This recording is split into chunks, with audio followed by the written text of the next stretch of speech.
anafata mpenzi ambaye ndo wewe. You're my happiness.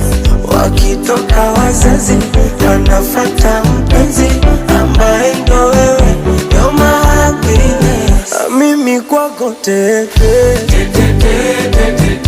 nidekeze kama mtoto, ukitaka nibebe mgongoni,